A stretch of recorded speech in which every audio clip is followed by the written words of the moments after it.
Sometimes you got to realize that you are not putting in nearly enough work. And that little voice in your head is going to tell you, oh, I did a great job today. I worked 12 hours and I even studied after, and I even went to the gym, and I even cleaned my house a bit, and I ate healthy the entire day, and that's great. I'm killing it in life. No, you're not killing it.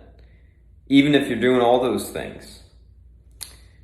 I'm doing all those things except for the studying every day. I need to get on that shit. I'm starting to be a personal trainer. That's one of my goals right now. But the thing is, we are capable of so much more. One of the best rules that I've heard in life is the 40% rule by David Goggins. So when David Goggins was running his first ultra marathon, which is a 100-mile run, and he walked some of it. I mean, it was his first one ever, and he hadn't done any cardio training to any real extent before running it. He wanted to run to raise funds for his friends who were lost, his special forces friends who were lost in a war, and raise funds for that sort of a cause. And he thought because he was a Navy SEAL and he'd been through Hell Week 3 times that it'd be easy. He could do it, no problem. He can get in. He can, quickly move up to the hardest race on earth. I think it's called Badwater. It's through Death Valley. I don't think they even allow it anymore because it's too dangerous. I might be off on that, but anyway, it's a 135-mile run. So that's what the event that he wanted to do. But before he did that, he said the hardest moment in his life was when he went to run that first ultra marathon that he had to run to qualify to go to Badwater, that race through Death Valley. So in that race through Death Valley, yeah, it's hardcore. It's basically the hardest race there is, or at least one of the top ones on the whole planet, of the top of top athletes, hardest motherfuckers that have ever, lived in modern times are doing this type of a race. And as a Navy SEAL and all that, he wasn't prepared. He was not prepared. And he got to, I think, about mile 70 or 80, and that's where he realized that he was only at 40% capacity when his legs were broken and he was still running, because he had to hit that 100 miles in order to even have a chance to start training and performing more ultra marathons to have a chance to qualify for Badwater. And that's the thing. So in this, he was running on broken legs. He was pissing blood, shitting himself around the 80 mile mark. And he realized at that point, he was only at 40% of his capacity. He ended up finishing the 100 miles, and he probably didn't even get to 100% then. Actually, I'm sure if you asked him or if you listened to his content, he explains he was not at 100% when he got to that 101st mile, because he actually ran an extra mile just to make sure that he ran the full 100 miles. But the idea is you're not pushing yourself as far as you can go. Neither am I. Today, I walked about 30,000 steps, according to my Fitbit. It's now 1:25 a.m. I woke up at, I think it was pretty much exactly 10 a.m. That's when my first alarm went off. I fell asleep, I think around 5 or 6. I got it on my Fitbit. It tracked me as having, I think, 3 hours and 36 minutes of sleep. And I'm still going. I worked all day. I actually went into work and worked off the clock because I made a mistake the day before. And one of the things on my accountability mirror, which is something that David Goggins talks about as it's actually, I think, the second challenge in his book, Can't Hurt Me. Highly recommend it. It's probably the best book I've ever read. At least it seems that way now. Like, hands down, the best book I've ever read. Made the greatest impact on my life.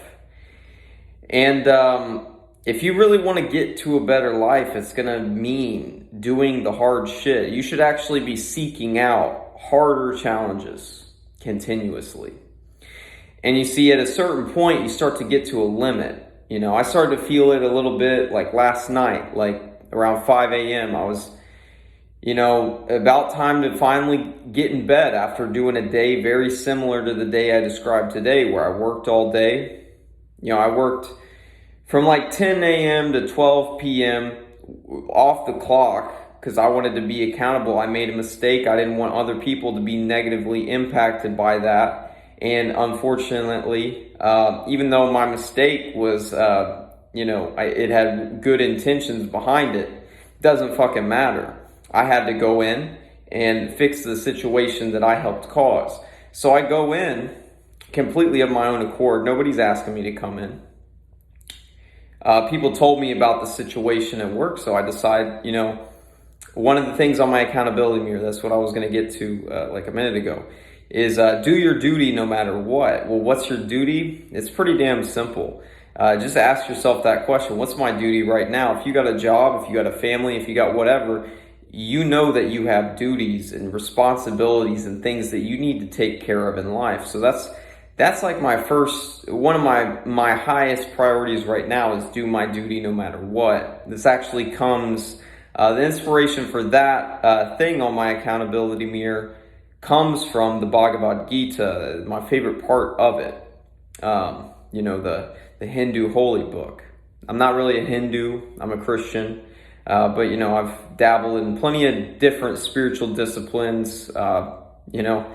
It was something, and still is something that, I'm just rather consumed by. I'm always going to be looking at things through a spiritual lens, always understanding things with deeper and deeper wisdom. That's a great area of personal development, but that's not everything.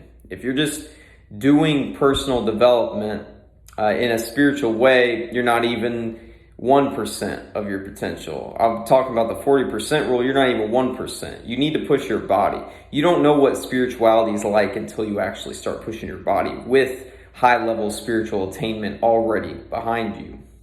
One of the reasons I've been able to do all this stuff is because I had the realization. And when I say the word realization, I mean the permanent change in direct experience that has never reverted back. But anyway, the realization of no self, non-doership, things such as that through Buddhism. But anyway, so the spirituality stuff can be a great tool to help you toward your goals. But you're not actually going to live a spiritual life until you're pushing your shit super fucking hard.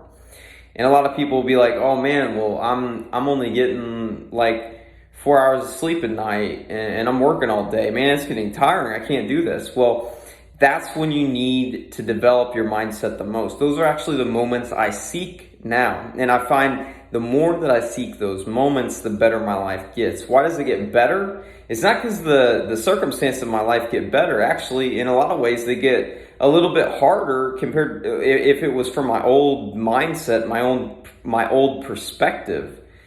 I would think that shit was harder now, but it actually isn't. It's not harder because I'm realizing how hard I can push. I'm realizing how hard I can go. I set the goal recently. One of the things on my accountability mirror is to run a 5-minute mile. Why did I set that goal? Because I hate fucking running. That's one of the things I resonated with about David Goggins' book, Can't Hurt Me.